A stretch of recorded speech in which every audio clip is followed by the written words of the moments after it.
Que la imagen de la derecha tiene gran cantidad de células sanguíneas y baja proporción de células adiposas, que es lo normal en un corte de médula ósea. Y en cambio la del otro lado, pues está cubierta prácticamente en su totalidad por adipocitos y solo una pequeña porción es de hueso trabecular y las células sanguíneas pues no, prácticamente no están presentes de ese lado, que es lo que ocurre en la hipoplasia medular, es reemplazar el tejido por tejido adiposo. Exactamente, ¿no? Si ustedes se fijan en la de la derecha, ahí se ve una que otra celulita, pero pues prácticamente está vacía y precisamente está llena de tejido adiposo, ¿no? Entonces, bueno, la hipoplasia medular, también conocida como anemia plástica o aplasia medular, también le llaman, hay algunos libros que le dicen anemia aplástica, que ese es el término que menos me gusta, no me parece que sea muy correcto, ¿no? El término hipoplasia medular está bastante bien porque nos refleja precisamente de lo que se trata, ¿no? Desde aquí dice, todos los días se van a consumir o se van a destruir o van a cumplir su ciclo de vida el 0.8% de los eritrocitos, que suena poquito, pero 0.8 de 5 millones no son tan pocos, ¿no? 10% de las plaquetas y 230% de los neutrófilos. Habíamos comentado en la clase pasada que los neutrófilos pues viven menos de 24 horas, por eso es que hay que reponerlos más de 2 veces. Entonces, ¿qué tiene que hacer la médula ósea siempre que se consuman estas células? ¿Qué es lo que hace en condiciones normales?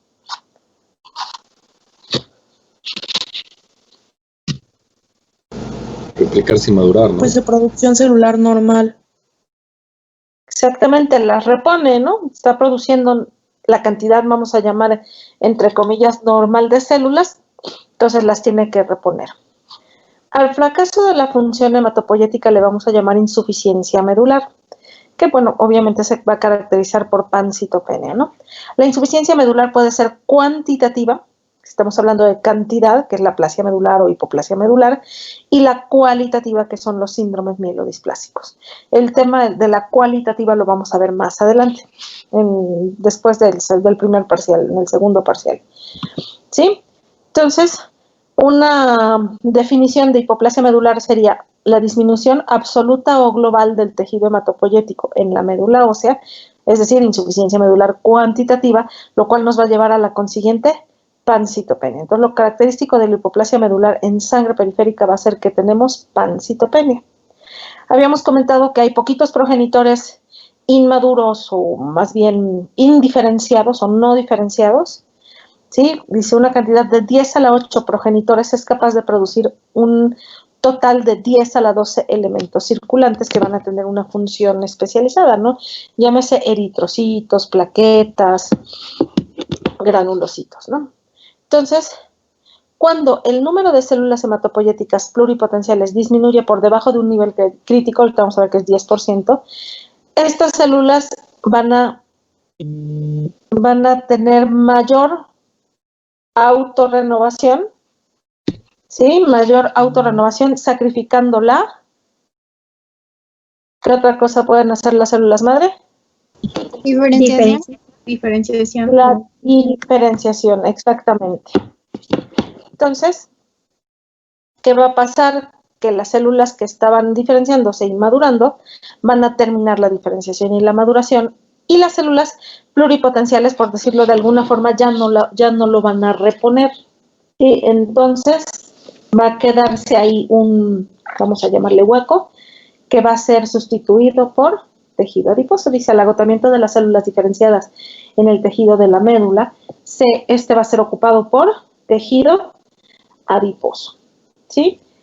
¿En qué huesos producimos principalmente los adultos la hematopoiesis? En el esqueleto En los huesos largos. No, huesos largos, acuérdense que son los niños, en el esqueleto axial, de lo que la persona Planos. es esqueleto axial, exactamente. En el fémur de los adultos, pues ya hay pura grasa, no es lo normal, pero si hacemos una biopsia de hueso de la pelvis y vemos pura grasa, entonces eso ya no es normal, ¿no? Es una hipoplasia medular.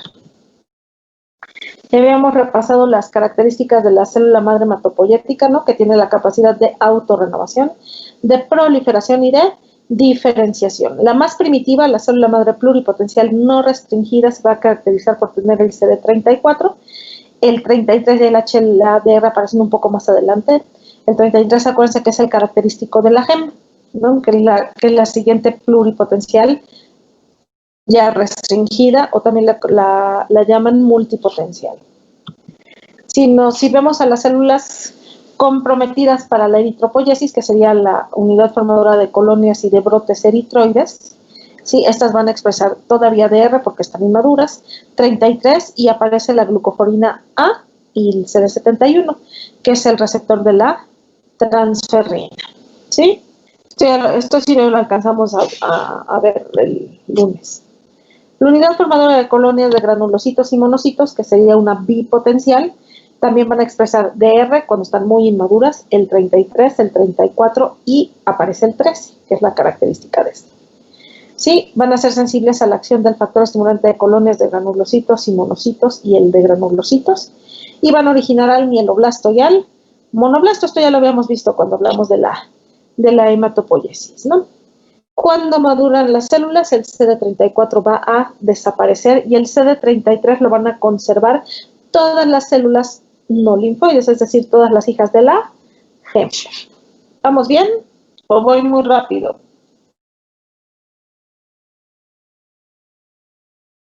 No, doctora, va bien.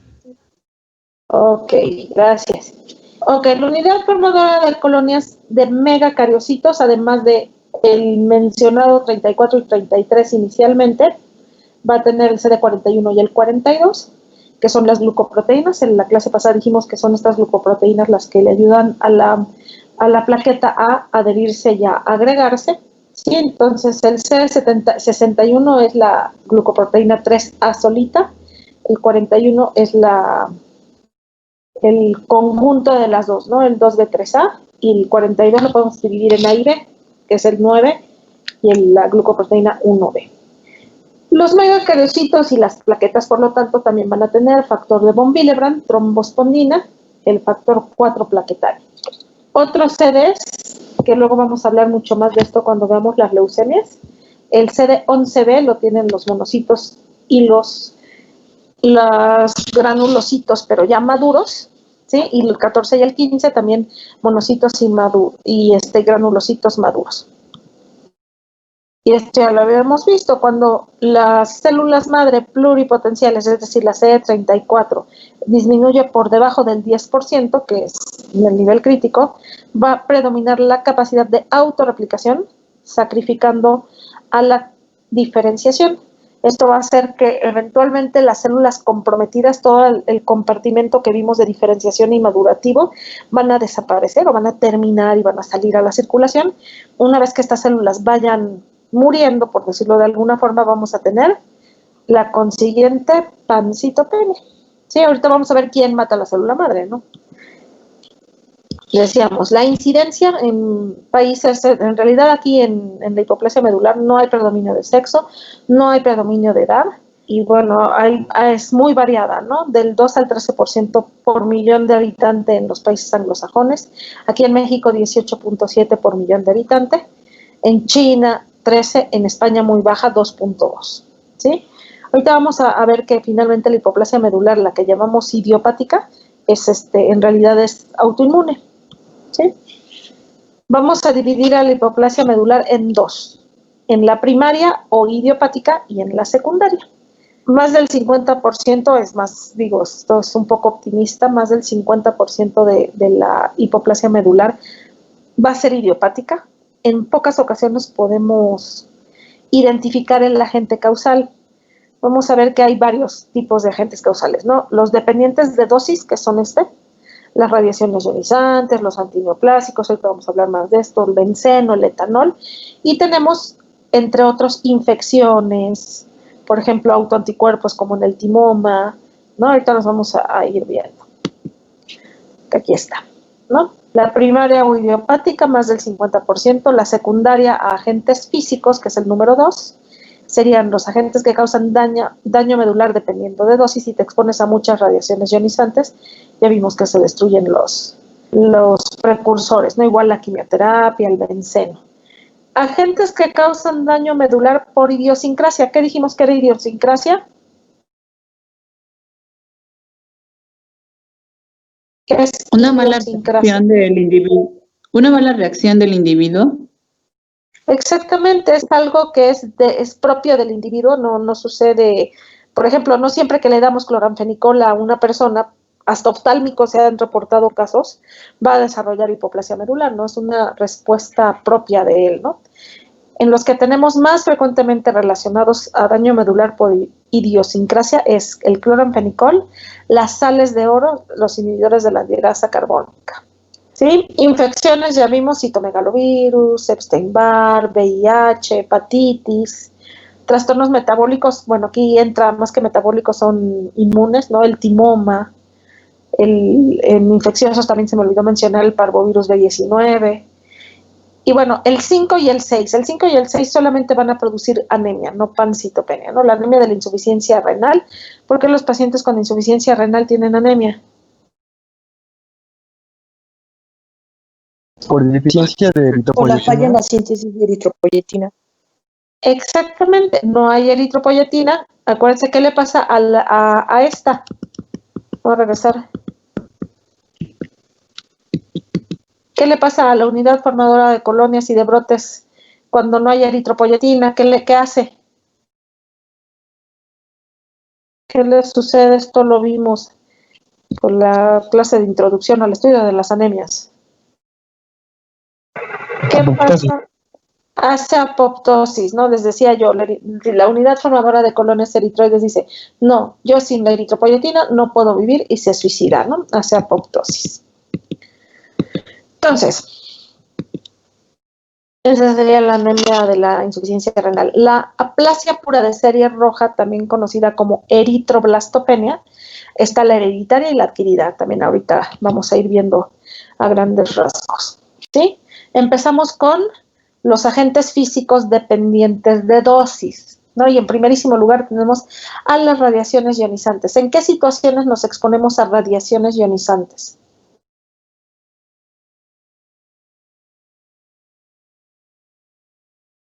Cuando realizamos una radiografía, cuando estamos expuestos a una radiografía.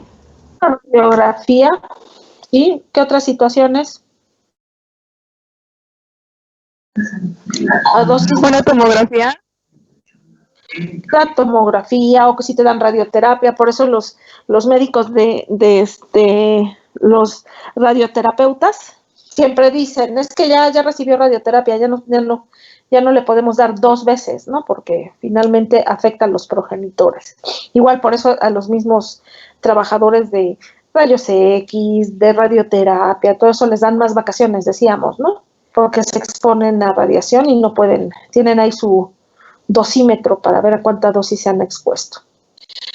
Cualquier dosis de radiación disminuye la reserva de progenitores y la acumulación de la radiación puede producir descensos lentos en las cifras hemáticas. También por eso a los de radioterapia hasta biometría hemática les hacen, ¿no? En cada 6 meses. Medicamentos. Quimioterapia, en primerísimo lugar, citostáticos, alquilantes, alcaloides de la vinca, el leptopósido, todos van a reducir los progenitores con cada administración. Les comentaba yo que los pacientes con leucemia les damos la primera quimio y se recuperan bien rápido, pero para la quinta o sexta ya tardan un montón, ¿no? Porque la reserva medular va disminuyendo. La idiosincrasia también ya habíamos hablado, el cloranfenicol, las sales de oro, ¿no?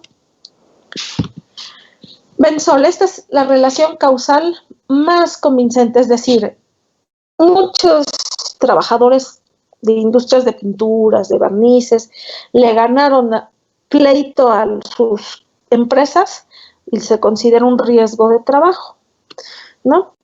En uso doméstico, bueno, ya hemos hablado, el disolvente, lo que es el thinner, la gasolina blanca, todo eso va a tener pequeñas cantidades de benzol. ¿Qué sucede con esto? El benzol se va a concentrar en el tejido adiposo, donde ya sea directamente o por medio de los metabolitos de su síntesis, va a inhibir la síntesis de DNA. ¿Sí? Si ya no hay síntesis de DNA, ¿qué sucede? ¿Se acuerdan que decíamos de la célula madre? La célula madre hace una autorrenovación ¿cada cuánto?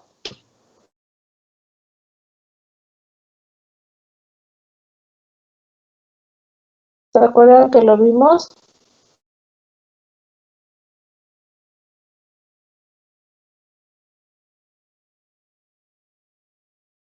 ¿No? Ya me siento en sesión espiritista. ¿Cuál fue su pregunta, doctora? Horas, una ¿Que cada cuánto hace autorrenovación la célula tallo?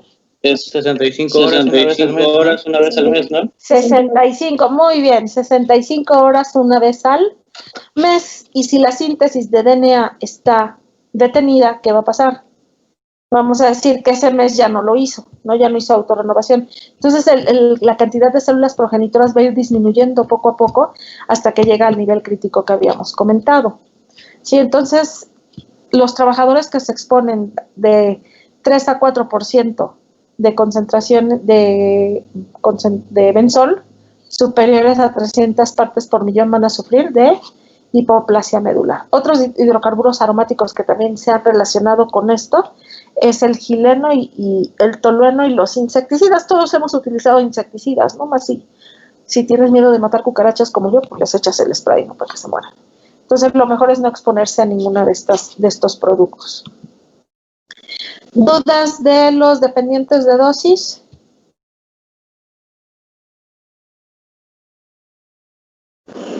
No, doctora. No, doctora. Ok. Entonces vamos a pasar con los virus. Es que me están escribiendo, me chocan. Ok, los virus que se han relacionado más frecuentemente con casos de hipoplasia medular es hepatitis viral, sobre todo en varones jóvenes, virus de Epstein-Barr, citomegalovirus, el VIH y bueno, el parvovirus B19, nada más causa generalmente eritroblastopenia. Sí, lo bueno de los virus es que generalmente el cuadro de hipoplasia es autolimitado, generalmente. O sea, ¿qué quiere decir esto? El virus viene, invade las células madres, se destruyen, hay un periodo en el que el paciente está con pancitopenia, alrededor de 3 meses hasta 6, y ya solito se recupera, ¿no? Le ponemos estimulantes de la hematopoiesis, es decir, eritropoyetina.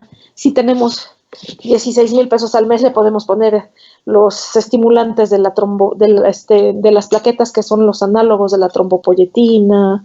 No les ponemos filgastrim y poco a poco los pacientes van saliendo adelante. ¿Sí?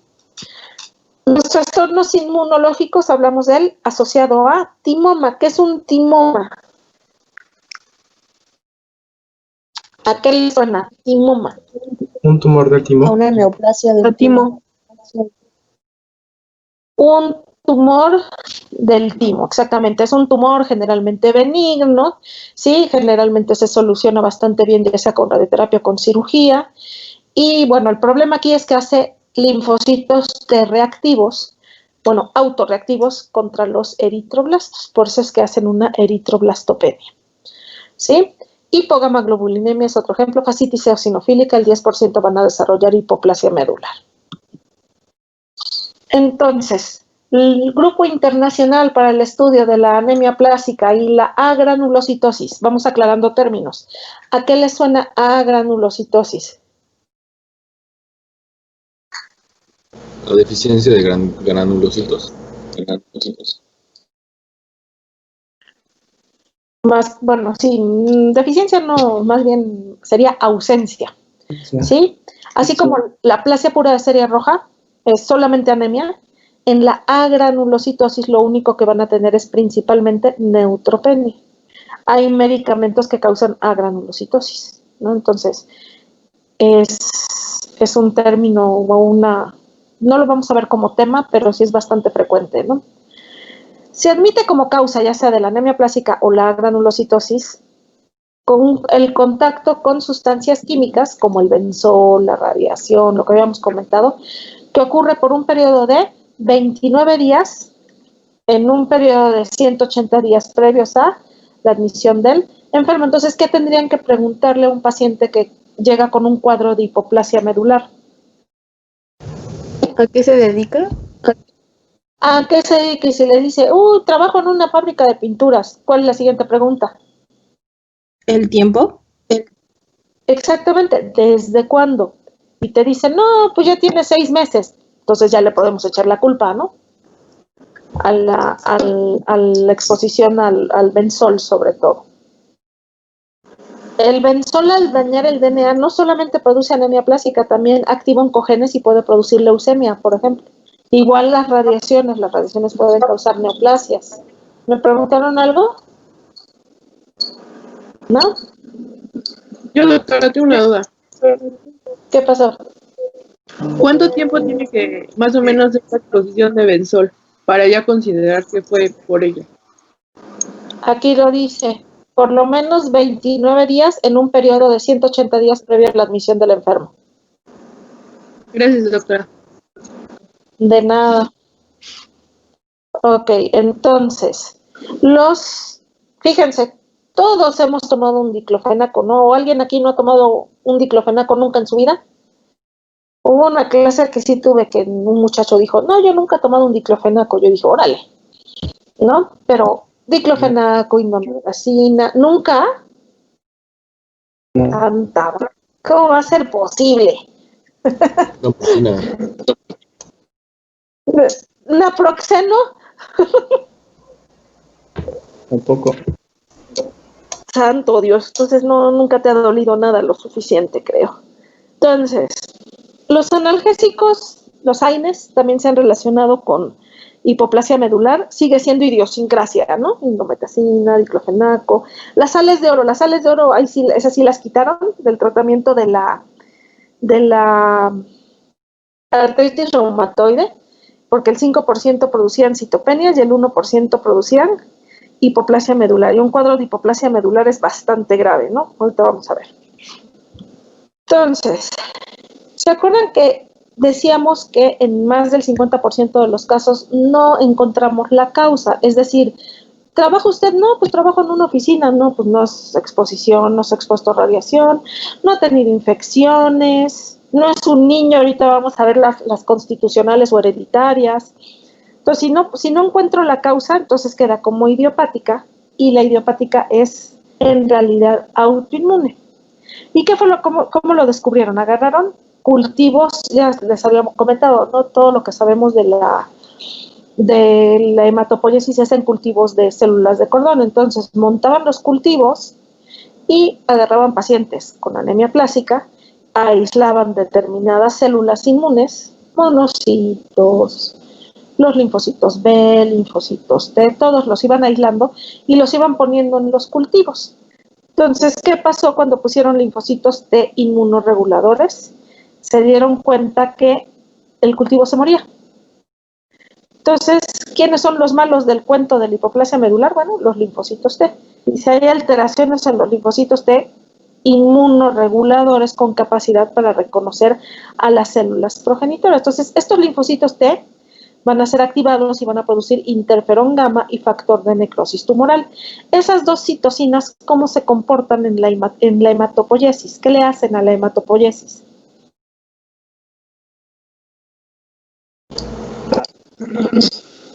¿Quién se acuerda? ¿La promueven? No, al revés, ¿no? Al revés, exactamente. Acuérdense, las citocinas inflamatorias, interferón gamma, factor de necrosis tumoral, todas lo que son algunas interleucinas van a inhibir a la hematopoiesis. Sí, entonces, por un lado, el linfocito T está inhibiendo la hematopoiesis porque produce interferón gamma y factor de necrosis tumoral. Y por el otro lado, le dice llega el linfocito, a ver si que suena chiste, ¿no? Llega el linfocito T a la médula ósea y le dice a la célula madre, eres una porquería. Mira qué fea estás, mira, toda redonda y gorda. No, qué fea estás. Entonces la célula madre dice, ¿cómo? ¿Mi hijo diciéndome esas cosas? Entonces, ¿qué va a hacer? Como toda madre sufrida, se va a suicidar, ¿no? Es broma, pues. Los linfocitos T van a incitar la apoptosis por medio de FASLI madre. Esto hace que las células madre, además de, ¿se acuerdan cuando vimos los inhibidores? Que el factor de necrosis tumoral y el interferón gamma evitan que la célula madre entre a fase de síntesis o a fase de mitosis, entonces la célula madre está inhibida por un lado y por el otro lado le está incitando a apoptosis por faz ligando. Entonces, ¿qué va a pasar? Va a disminuir la cantidad de células madre en la médula ósea hasta que llegan a ese nivel crítico del que ya habíamos comentado. Entonces, ¿a quién se les antoja matar en esta enfermedad?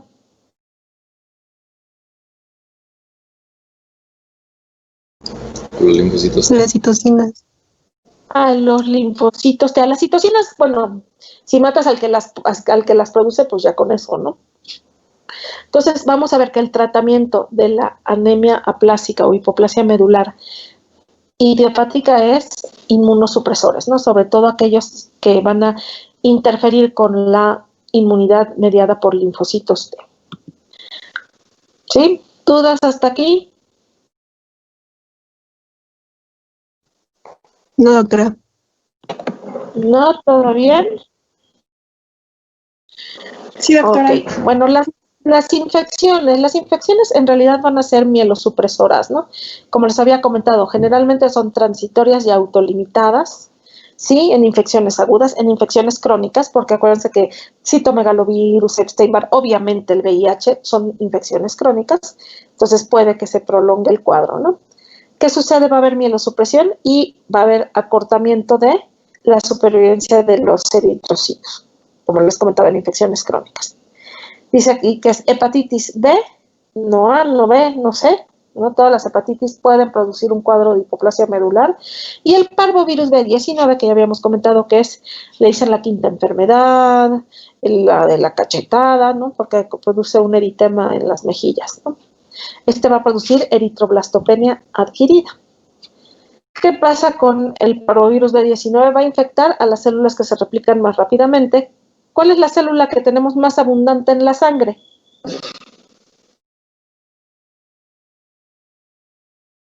Los eritrocitos. Eso ya eso me lo tiene que responder rápido.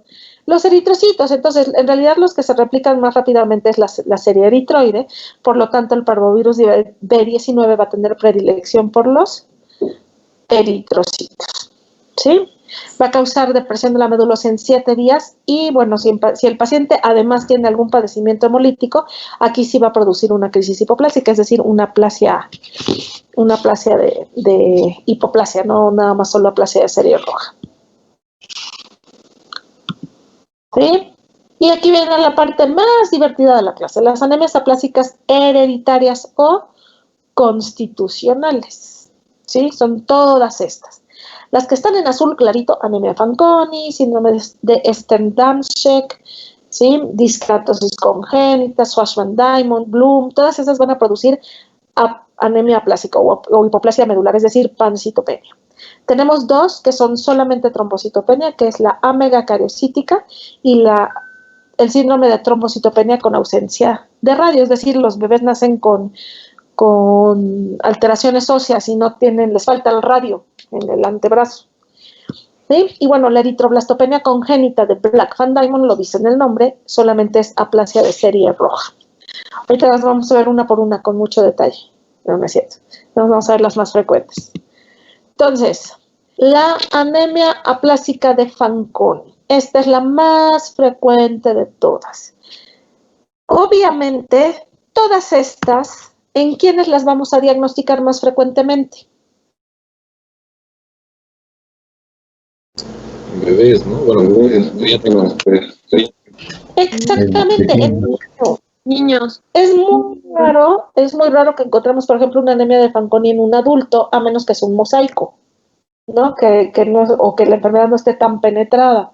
Pero en pacientes que tienen la enfermedad, que no son mosaicos, esta es una autosómica recesiva, ellos van a presentar la enfermedad desde la niñez, ¿no?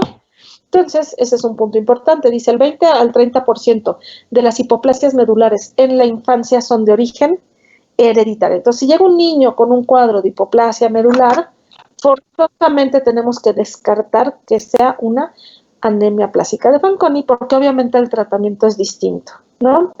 A los pacientes que tienen una anemia aplásica secas, que no es Fanconi, les vamos a dar inmunosupresores. Y a estos pacientes no les van a servir los inmunosupresores. Aquí el problema no es el linfocito T.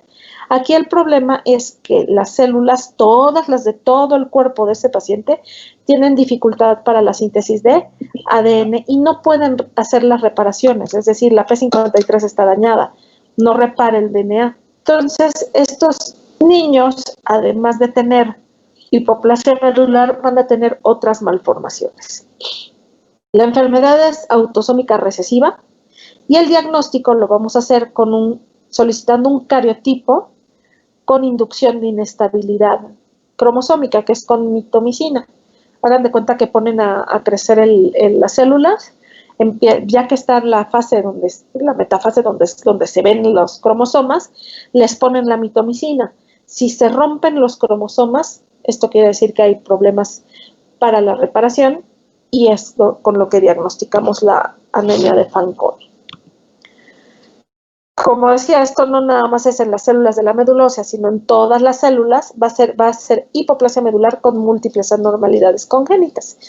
Lo que es hiperpigmentación cutánea, lo que llaman manchas café con leche, anormalidades del pulgar, malformaciones renales, retraso en el desarrollo pondoestatural y sexual, microcefalia, una implantación de las orejas abajo, ¿no? Aunque pueden existir sin malformaciones, lo primero que preguntamos cuando llega un niño con hipoplasia medular es si está rarito, o sea, si tiene alguna otra malformación. Estos pacientes además tienen una incidencia alta de leucemia por lo mismo de la falta de reparación del ADN, se activan oncogenes. ¿Sí? En general, la supervivencia de la anemia plástica de Fanconi a los 10 años de edad, esto es la edad, el 80% están vivos, a los 20 años ya bajó a 56%, la mediana de supervivencia es de 25 años y el tratamiento de la hipoplasia nada más sería un trasplante de médula ósea. Es decir, estos pacientes, si encuentras un hermano sano que sea compatible, que no tenga Fanconi, lo puedes trasplantar. ¿Sí? Las demás las vamos a mencionar nada más. La disqueratosis congénita, esta es transmisión por cromosoma E.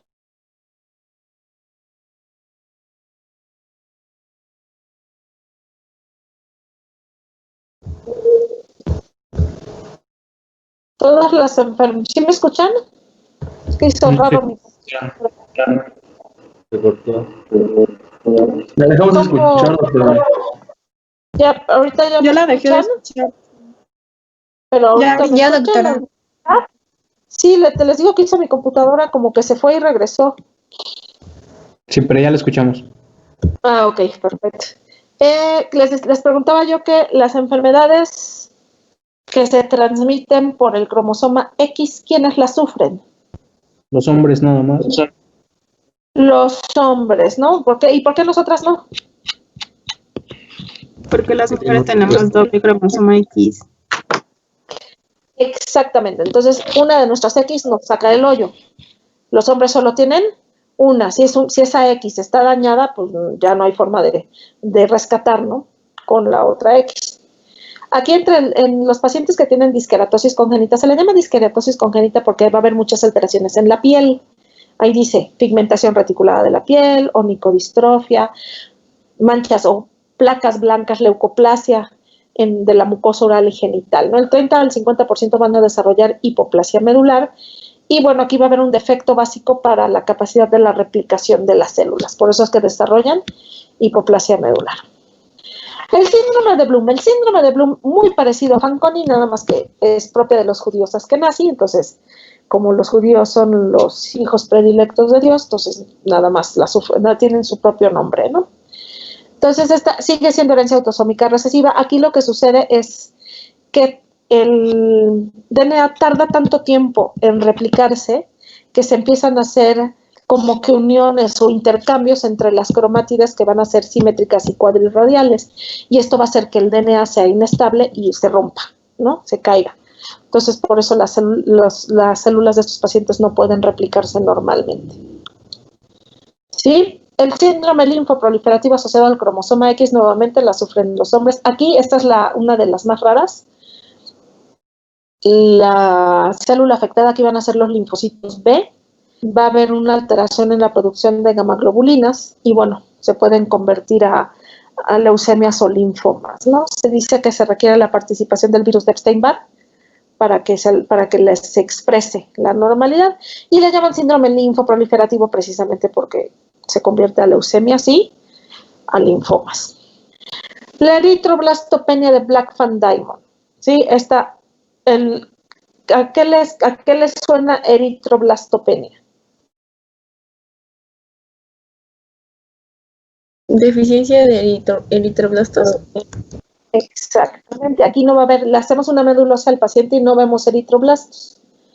También esta va a ser autosómica recesiva, va a haber una formación insuficiente de eritroblastos y se pone de manifiesto a muy temprana edad, alrededor de los 18 meses de edad. No hay malformaciones, ¿sí? Y el tratamiento es esteroide, es autoinmune igual, 2 a 4 miligramos por kilogramo por día hasta que tengan Cushing, ¿no? El 20% que falla van a fallecer por hemosiderosis, es decir, sobrecarga de hierro de las transfusiones. ¿Qué pasa con el hierro de las transfusiones?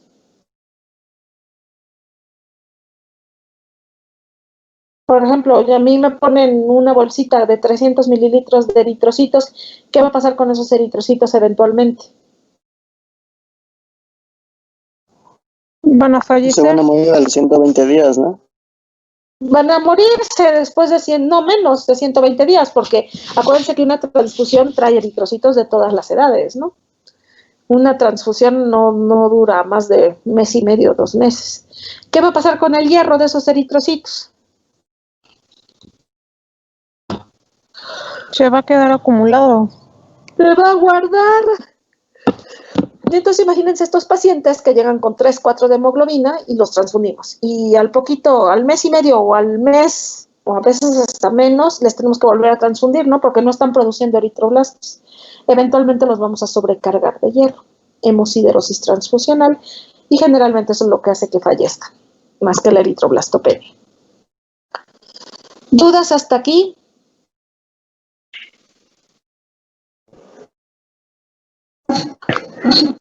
¿No? Entonces, finalmente el cuadro clínico, las manifestaciones clínicas de la hipoplasia medular van a ser una consecuencia de la falla de la hematopoiesis, es decir, no hay eritrocitos, entonces tengo síndrome anémico, palidez, palpitaciones, disnea de medianos o pequeños esfuerzos, no dependiendo del grado de la anemia. Como no hay neutrófilos, ¿los neutrófilos qué son? ¿Qué tipo de inmunidad son?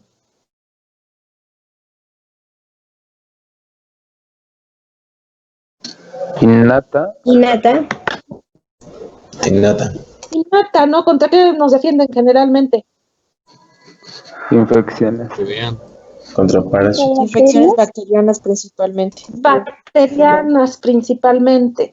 Entonces, si yo no tengo neutrófilos y me infecto, no sé, se me ocurre pensar, una infección de vías urinarias, que está facilita, y no tengo neutrófilos, aquí, ¿qué manifestación clínica, además de todas las urinarias, voy a tener?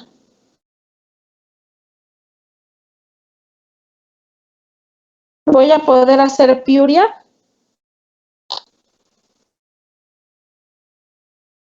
No, No, porque los neutrófilos se encargan de producir la pus.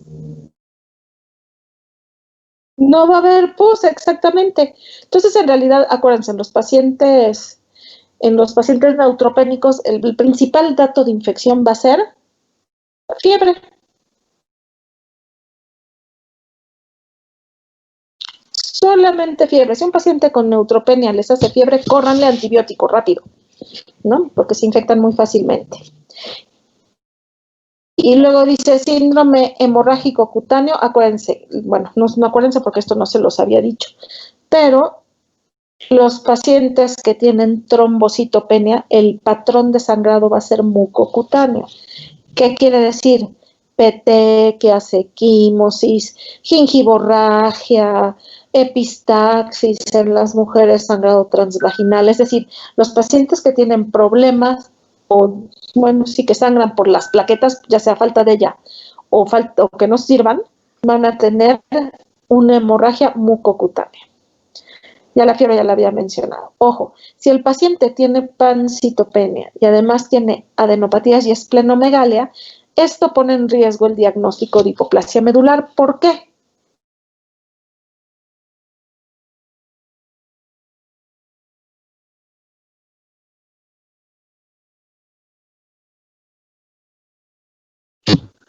Porque un paciente que tiene adenopatías o esplenomegalia no pensaríamos en hipoplasia medular. ¿Qué necesito para que cuando yo me infecto, hacer adenopatías? Proliferación de... Pues células. Células. Entonces no tengo células. Un paciente con hipoplasia medular no tiene células. Entonces, si el paciente tiene pancitopenia y además adenopatías y esplenomegalia, el diagnóstico más probable y uno de los principales diagnósticos diferenciales de la hipoplasia medular son leucemias agudas. Entonces, lo más probable es que sea una leucemia aguda. Sí, bueno, ahí tenemos equimosis y petequias y gingivorragia, ¿no? Ahí se ve bastante bien. Más petequias. ¿Cuál es la diferencia entre una equimosis y una petequia? ¿El tamaño? El tamaño. ¿Y un hematoma? El hematoma tiene La presencia de tumoración. edema. ¿El hematoma qué? Hematoma es palpable. Además de que es palpable, como que involucra ya tejidos más profundos, no solo la piel, ¿no? Y obviamente va a ser más grande que una equimosis, un hematoma. Entonces, si la hipoplasia es hereditaria, el 80% van a tener estatura baja. Ojo, cuidado. Luego están los papás, los dos papás miden 1,45 y dicen, es que el niño no crece. No tiene material genético para crecer, ¿no? Entonces, la estatura baja hay que ver a los papás primero, ¿no? Así tenía yo una chiquilla que su papá medía 1,40 y la mamá creo que 1,45 y 1,40. Pues esa niña va a medir 1,80. No, No. Así que de dónde, ¿no? O sea, luego se enojan, ¿no? Porque les dicen, pues que usted está chiquito, señor. Entonces, pero bueno, la estatura baja hay que tomar eso en cuenta. Pero entre el 15 y el 50%, lo digo porque el mexicano es chiquito, somos una raza pequeña, ¿no? No somos muy altos. Del 15 al 50% va a cursar con sindactilia. ¿Qué es sindactilia? Sin dedos, ¿no? Lo que decíamos, anormalidades del pulgar, disminución en el número de los huesos del carpo, microsomía, microcefalia, malformaciones renales, por ejemplo, riñón en herradura, o un riñón en su sitio normal y otro más abajo, ¿no? Estrabismo, hipogonadismo, retraso mental o sordera. Es decir, los niños con hipoplasia medular con Fanconi van a tener además este tipo de anormalidades. El diagnóstico en la sangre periférica, ya lo hemos dicho muchas veces, va a haber pancitopenia. Generalmente la anemia va a ser normocítica, normocrómica, puede llegar a ser macrocítica. Acuérdense que estas células están teniendo problemas para la síntesis si es ya sea están inhibidas por las citocinas inhibitorias o bien se están muriendo, ¿no? Los reticulocitos siempre van a estar por debajo de 2%, lo más frecuente es que estén en 0, quiere decir que la anemia es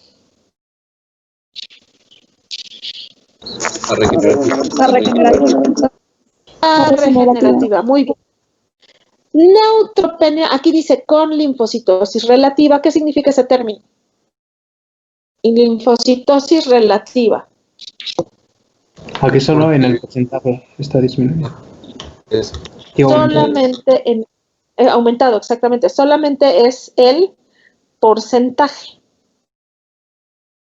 ¿no? No es una linfocitosis real.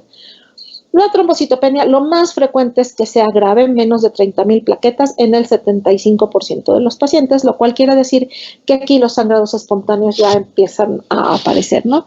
Insisto, ¿cómo les dije que sangran los pacientes con problemas de plaqueta? Hemorragias mucocutáneas. Mucocutáneas, equimosis, petequias, gingivorragias, epistaxis, sangrado transvaginal, ¿no? Es lo más frecuente. Aquí el aspirado de médula ósea no nos sirve mucho, el puro aspirado, ¿sí? Aquí, esta es una de las enfermedades en que el aspirado no nos sirve de mucho. Podemos hacer el extendido y darnos cuenta que lo que pensábamos que era médula era pura grasa, o bien vamos a ver células remanentes, es decir, linfocitos, células plasmáticas, histiocitos, basófilos tisulares, es decir, las células que quedaron. Ya no vamos a ver mielos, metamielos, promielos, eritroblastos, porque pues ya no se están produciendo, ¿no? El aspirado y la sangre periférica, es decir, si tengo un aspirado así y pancitopenia, eso no es diagnóstico. ¿Qué requiero forzosamente para hacer el diagnóstico de hipoplasia medular? Ahí está, esta es una de las enfermedades que forzosamente requiere de biopsia de hueso. Si esto me va, acuérdense, la biopsia de hueso es cuando sacamos un pedazo del hueso, un como cilindrito del hueso. Sí, me permite valorar de forma más precisa las celularidades, como ver una panorámica en en el Google Maps, así más o menos. Me permite cuantificar qué porcentaje de hematopoiesis queda en esa muestra, y también me va a permitir ver si hay o no hay fibrosis. Si hay fibrosis es otra enfermedad, no es hipoplasia medular. Sí, aquí hay una del lado izquierdo, sería una biopsia de hueso con células o normal. Del lado derecho es pura grasa. ¿Sí ven la que es pura grasa? Está bien bonita esa foto. Bueno, no la quiero para mi médula, ¿verdad? Pero está bonita. Entonces, si yo les pregunto entonces, ¿cómo hago el diagnóstico de hipoplasia medular? El diagnóstico de certeza. ¿Qué estudio tengo que hacer? Biopsia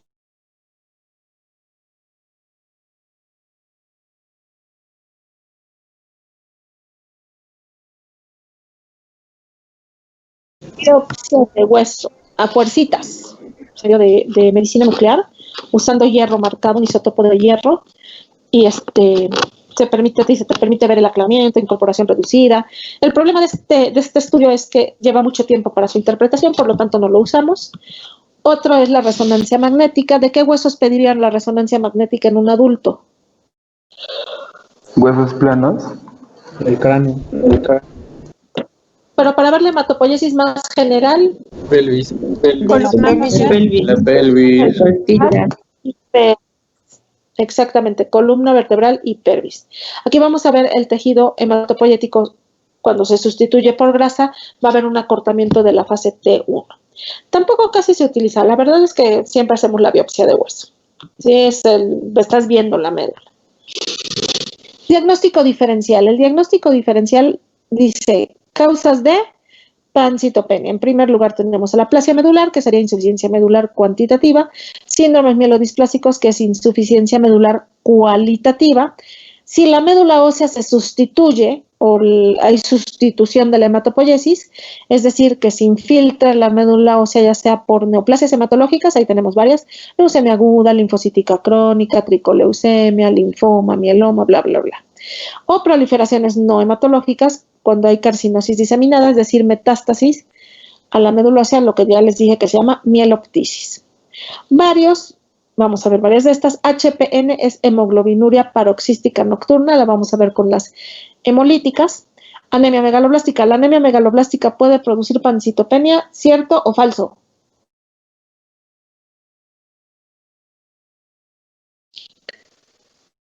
Anemia megaloblástica.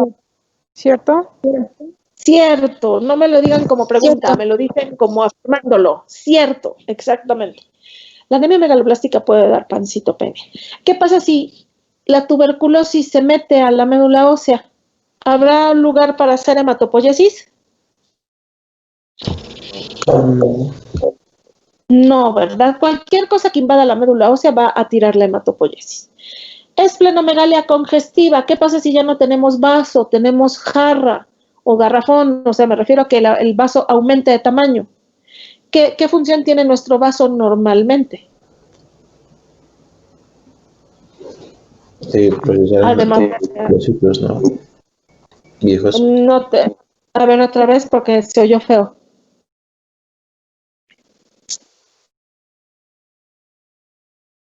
Es que se entrecortó, no te escuché. ¿Qué hace el vaso, además de su función inmune?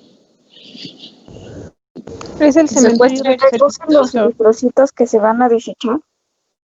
No solamente los eritrocitos, todas las células. Es más, el vaso guarda el 10% de nuestras plaquetas de forma normal. Entonces, si ya no tienes vaso de 10 centímetros, traes una jarra de 30 centímetros, obviamente va a haber hiperesplenismo, así se llama. La hepatopatía crónica, como la cirrosis, causa hiperesplenismo, y la enfermedad de Gaucher. La enfermedad de Gaucher es una enfermedad rara, hereditaria, autosómica recesiva, en la que no hay una enzima que es la que se ocupa para metabolizar las grasas. Entonces hagan de cuenta que los macrófagos se empiezan a llenar de grasa, entonces causan esplenomegalia, en la médula ósea destrucción del hueso y hacen pancitopenia a los pacientes. ¿Cómo se trata? Pues les das la enzima y se acabó, ¿no? Es bastante cara el tratamiento. ¿Dudas hasta aquí? No, doctora. No, doctora. Ok. Entonces, los criterios diagnósticos, los clásicos se llaman de camita, como K, camita. Hay grave, muy grave, moderada y leve. La moderada y leve no las puse porque en general la moderada y la leve la tratamos solamente con estimulantes de la hematopoiesis. El problema son las graves y la muy grave. La grave son reticulocitos menos de 1, neutrófilos menos de 500, menos de 20 plaquetas y menos del 25% de celularidad en la biopsia de hueso. Si cumple todos los criterios, pero los neutrófilos están por debajo de 200, entonces ya no es grave, sino muy grave. El tratamiento, ojo, el tratamiento de la hipoplasia medular lo vamos a dividir en dos. Tratamiento de apoyo o de soporte, es decir, si el paciente trae 2 de hemoglobina, ¿qué tengo que hacer para que no se me muera? En ese momento. ¿Transfundirlo? Transfundirlo, exactamente. ¿Eso le va a quitar la hipoplasia medular? No, pero lo va a poder mantener. No. Exactamente, por eso es tratamiento de soporte o de apoyo. Si no tiene eritrocitos, pues le echo eritrocitos. Si están muy bajas las plaquetas y está sangrando, pues le pongo plaquetas. Si tiene neutropenia y infección, no le pongo neutrófilos, le pongo antibiótico, ¿no?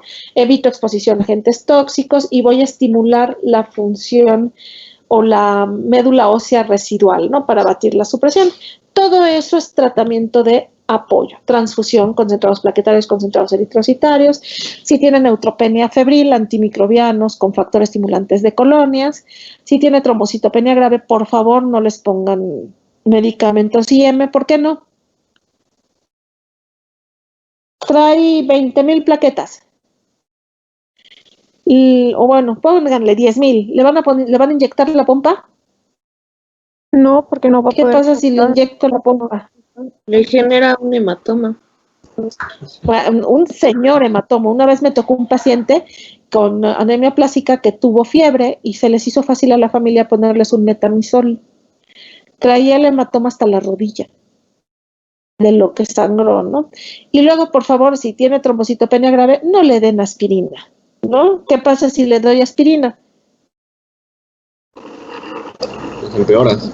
Inhibe la agregación. Ahora sí el estado de antigrema. Causa una hemorragia. Le causas una hemorragia.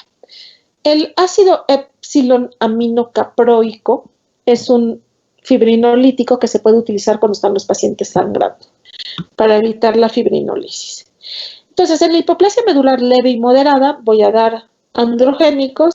Vamos a ver que los androgénicos, como la testosterona, estimulan sobre todo la eritropoiesis. Factor estimulante de colonias de granulocitos inmunocitos, eritropoyetina que no la puse, pero también se puede usar. Ojo, en la hipoplasia medular grave, las guías de práctica clínica actuales marcan que el trasplante alogénico de células hematopoyéticas pluripotenciales es el tratamiento de primera elección en pacientes menores de 45 años. Ya después de los 45 se está prefiriendo solo inmunosupresión. Esto es en la grave y muy grave. Vamos a aclarar algo. Trasplante alogénico. ¿Qué significa alogénico?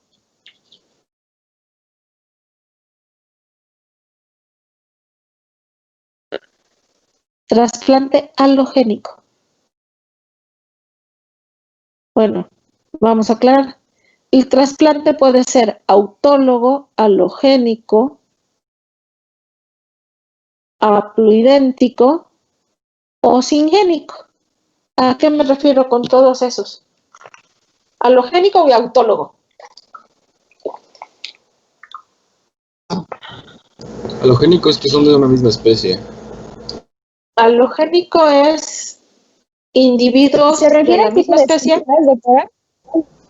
Se refiere a dónde obtengo las células, exactamente. En el halogénico es un paciente compatible, generalmente, bueno, una persona compatible con nuestro paciente, generalmente su hermano, no son idénticos, pero son compatibles, ¿no? Son de la misma especie y compatibles en el HLA.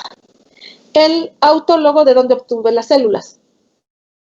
Un autotrasplante Un autotrasplante, ¿de dónde saco las células? del mismo paciente. Del mismo paciente. ¿Le podría hacer un autólogo a una hipoplasia medular? No. No tiene células. Exactamente. Singénico es cuando son de gemelos univitelinos, es decir, gemelos idénticos, y el haploidéntico es el que estamos haciendo últimamente, que es de 50% de compatibilidad de papá o de mamá. Sí, en el caso de la hipoplasia medular es el halogénico, ya sea de células de un hermano o células de cordón, pero tiene que ser halogénico. Si no tengo donador, entonces les voy a dar inmunosupresión intensa. ¿Quiénes decíamos que eran los malos del cuento en esta enfermedad? Los linfocitos.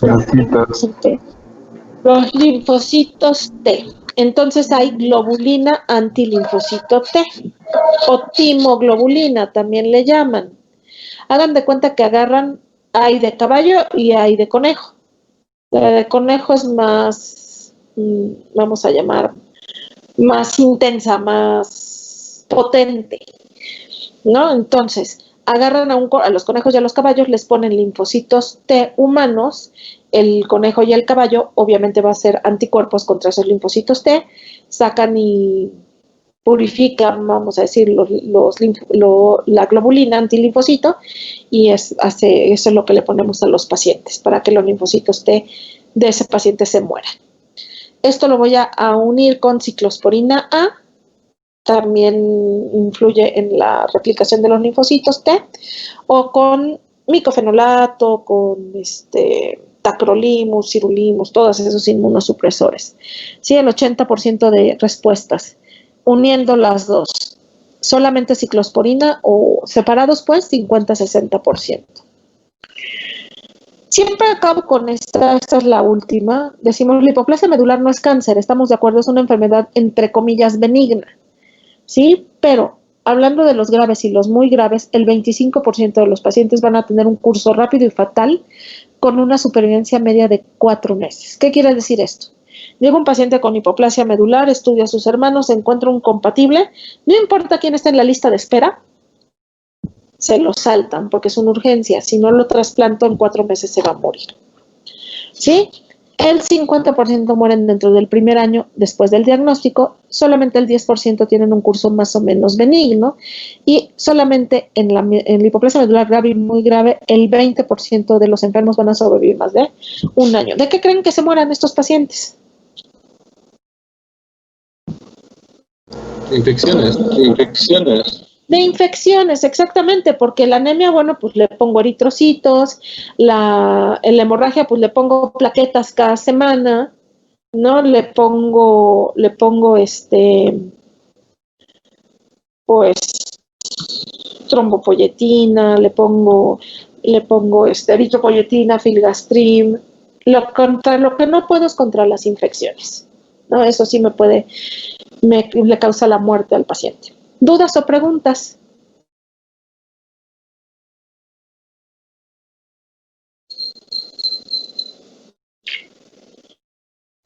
¿Ninguna duda o pregunta? ¿No? Doctora, Hey, ¿a partir de qué valores en trombocitopenia vamos a poder transfundir? ok, Generalmente con menos de 20,000 plaquetas hay que transfundirlos, porque ya con menos de 20,000 plaquetas, hasta menos de 10,000, ya puede haber hemorragia en sistema nervioso central. Y en realidad la clínica te lo dice, si el paciente está sangrando hay que transfundirlo, independientemente de la cifra. Pero ya así, de ley, menos de 20. Sí, gracias. ¿Alguna otra pregunta? Doctora, tengo una duda. En donde nos mencionó las principales causas de pancitopenia, ve que dijo que la aplasia medular es una insuficiencia medular que cualitativa o cuál dijo? No, la hipoplasia medular es cuantitativa. Estamos hablando de cantidad, o sea, no hay suficientes células. Y los síndromes mielodisplásicos es cualitativa. Gracias, doctora. De nada. ¿Alguna otra pregunta que tengan?